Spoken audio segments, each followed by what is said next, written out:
un NFT, en général, à chaque fois, tu as une image ou une vidéo qui est liée avec. Et en gros, ce qui va se passer, disons, on va au concert de DJ Snake, on Ça ferait aura, plaisir. ouais, ça ferait plaisir, il va vendre son ticket sous format de NFT, du coup, on aura une petite image, une petite vidéo de DJ Snake qu'on pourra détenir et en fait l'afficher sur nos réseaux. Et là, il y a les grands groupes qui s'y mettent, Facebook, Instagram, ils vont implémenter la technologie Ok. NFT.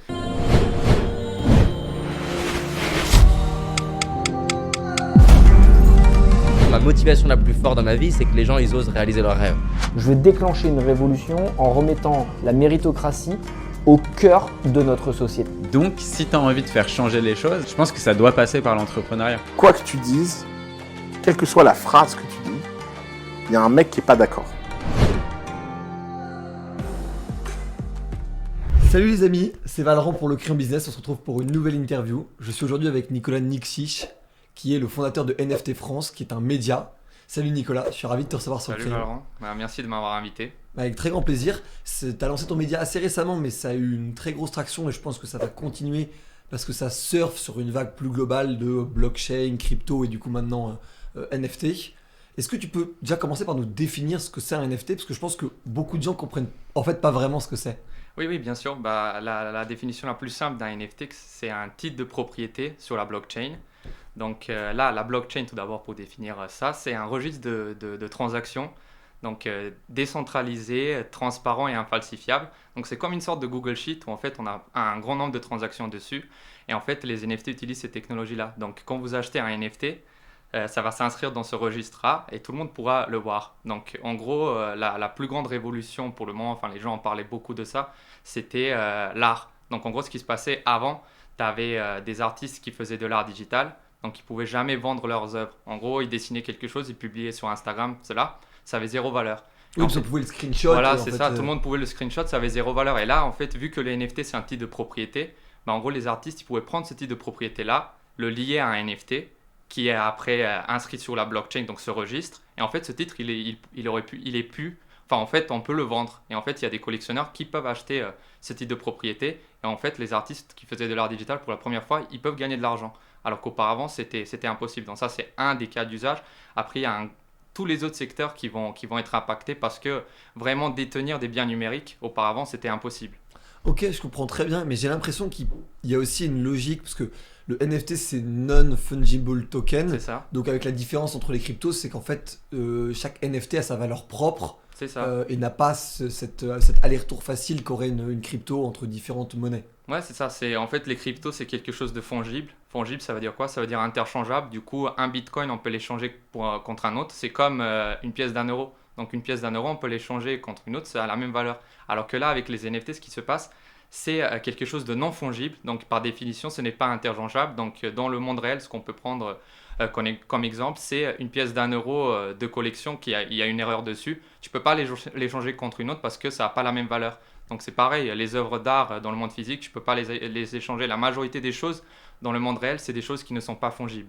Ok, je comprends très bien, mais du coup, quels seraient les autres usages que l'art? Parce que l'art, ça a souvent été ce qui a été pris comme exemple, mais j'ai l'impression qu'on peut aller beaucoup plus loin en fait avec les NFT, parce que vu que c'est un titre de propriété infalsifiable en ligne, on pourra l'utiliser, je sais pas, pour des montres de luxe, pour des cartes de membership, pour des, je sais pas, des cartes de fidélité ou ce genre de choses. Oui, bien sûr, en fait, on peut l'utiliser partout. Il y a beaucoup de secteurs qui vont être fortement impactés. Je pense, il y a tout d'abord tout ce qui est lié au gaming. Donc le gaming va être complètement bouleversé par les NFT parce que là, pour la première fois, les joueurs vont pouvoir détenir tout ce qui se trouve dans le jeu vidéo, que ce soit des skins, des personnages, ça va appartenir aux joueurs et en fait, ils pourront vendre ces NFT à tout moment et ainsi Oui, ça gagner de sera l'argent. unique à ce moment-là. Voilà, c'est ça. Et en fait, ça va appartenir aux joueurs, pas à la plateforme qui a créé le jeu. Du coup, les gens vont pouvoir gagner de l'argent. Après, si on ajoute tout ce qui est crypto-monnaie dans les jeux, on va pouvoir créer des play to earn. Et en fait, il y aura dans le futur Mais même maintenant, avec le jeu Axie Infinity, il y a des gens qui gagnent aux Philippines des salaires juste en jouant des jeux NFT, ce qui est incroyable. C'est les rêves de quand on était gosse, de Ah pouvoir oui, gagner de l'argent en jouant aux jeux vidéo. c'est ça. Moi, à l'époque, quand j'étais jeune, je jouais beaucoup à Counter-Strike. Et si je pouvais gagner de l'argent en jouant, ce serait vraiment quelque chose d'exceptionnel, quoi. J'ai l'impression, et tu me dis si tu es d'accord, mais j'ai l'impression que l'écosystème crypto, blockchain, NFT fonctionne de manière un peu parallèle avec le reste de la société, que beaucoup de gens, même l'écrasante majorité, ne comprennent pas du tout ce que c'est et ne s'y intéressent pas. Est-ce qu'il n'y a pas un risque que les gens n'adoptent pas ces révolutions-là?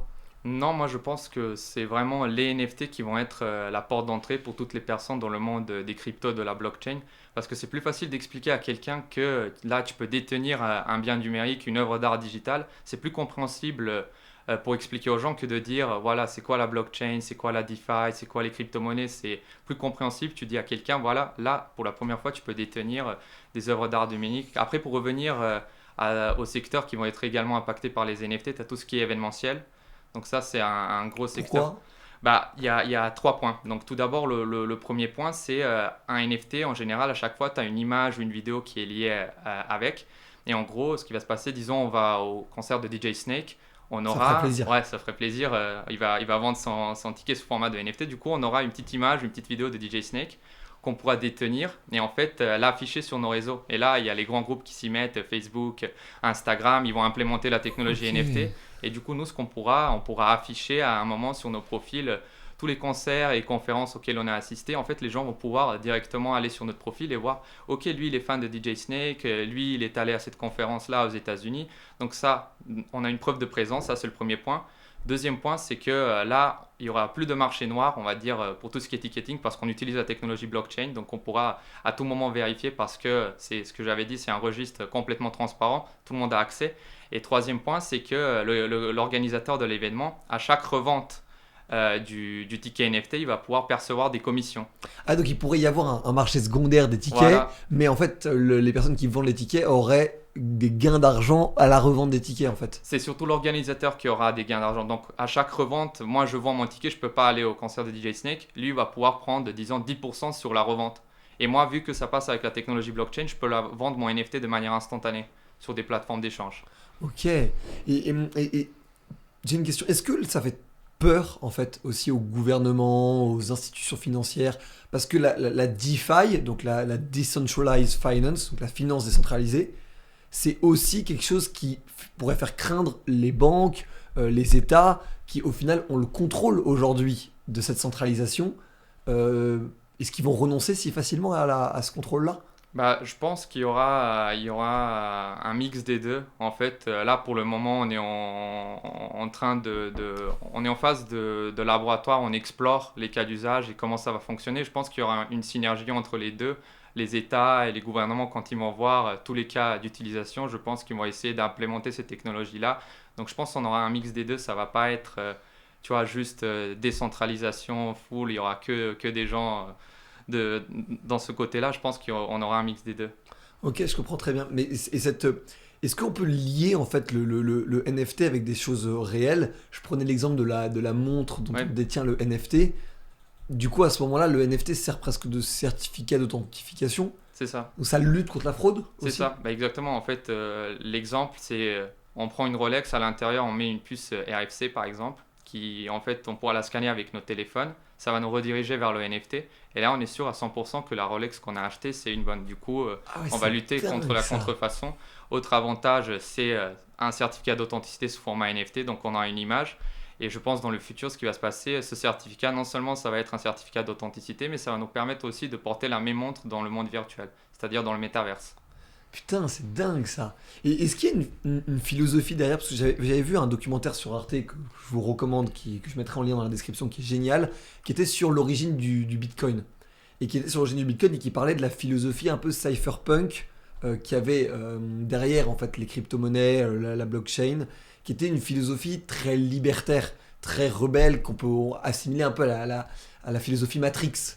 Mhm. Est-ce que c'est encore le cas aujourd'hui? Est-ce que les gens qui sont dans ces industries-là ont toujours ce genre de logique Oui. un peu rebelle, anti-État? Oui, oui, c'est le cas. Là, tous les gens qui sont dans les cryptos et NFT, c'est exactement ça. Ils ont toutes ces idées-là et je pense que c'est vraiment, ouais, tout ce que tu avais dit, c'est exactement le cas pour le moment. Après, on va voir quand il y aura l'adoption de masse. Est-ce que les gens vont penser pareil? Surtout là, les grands groupes qui vont arriver. Je pense, là, Facebook, il a annoncé ils ont changé de nom, ils vont se lancer dans le métaverse. On va voir qu'est-ce qui va se passer dans le futur parce qu'ils ont une force de frappe vraiment grande par rapport au nombre d'utilisateurs de crypto-monnaies aujourd'hui et tout. Donc, on va voir ce que ça va donner par la suite. Oui, et puis il y a dans ces logiques de métaverse aussi toute la possibilité de faire des achats réels en fait dans le métaverse. J'ai pris l'exemple, je prends l'exemple parce que j'ai vu ça passer sur LinkedIn de Carrefour qui avait acheté leur magasin dans le métaverse. On pourrait faire ses courses du coup en crypto-monnaie, en blockchain sur le métaverse. Ouais, mais bien sûr, ça va être, je pense, la nouvelle version du e-commerce. En gros, ce qui va se passer, c'est que dans les métaverses, les groupes, c'est déjà le cas, ils achètent des parcelles de terrain sous format de NFT. Et en gros, une fois que tu es propriétaire de la parcelle du terrain, tu peux construire ce que tu veux dessus. Et en fait, les marques vont construire le magasin dans les mondes virtuels. Et nous, un jour, on va se balader, on pourra acheter, disons, on veut acheter une paire d'Adidas. On ira dans la boutique dans le métaverse, on pourra acheter le NFT. Instantanément, on va recevoir les chaussures dans le métaverse et d'ici quelques jours, on recevra la paire physique. Ok, je comprends très bien. Et donc du coup, toutes ces logiques de métaverse, aujourd'hui, enfin de métaverse, de crypto et tout, aujourd'hui ça concerne encore une minorité, si mes chiffres sont exacts, ils sont peut-être un peu flous, mais je crois que c'est 4-5% de gens qui détiennent des cryptos. Tu me disais en off qu'il y avait 1 million de personnes qui avaient un portefeuille crypto avec des NFT. C'est à quelle échelle de temps? Bah là, pour le moment, ouais, ce que je disais avant, en fait, j'ai regardé les datas très récemment. Il y a à peu près 3 millions de personnes qui ont des NFT sur leur portefeuille. Moi, à titre personnel, et les gens que je côtoie du milieu des NFT, ils ont au moins 2-3 portefeuilles. Du coup, on peut directement diviser ce chiffre par 3. On arrive à 1 million de personnes. À l'échelle mondiale, c'est infinitésimal. Surtout que là, j'ai regardé, on est à peu près 5 milliards de personnes à avoir accès à Internet.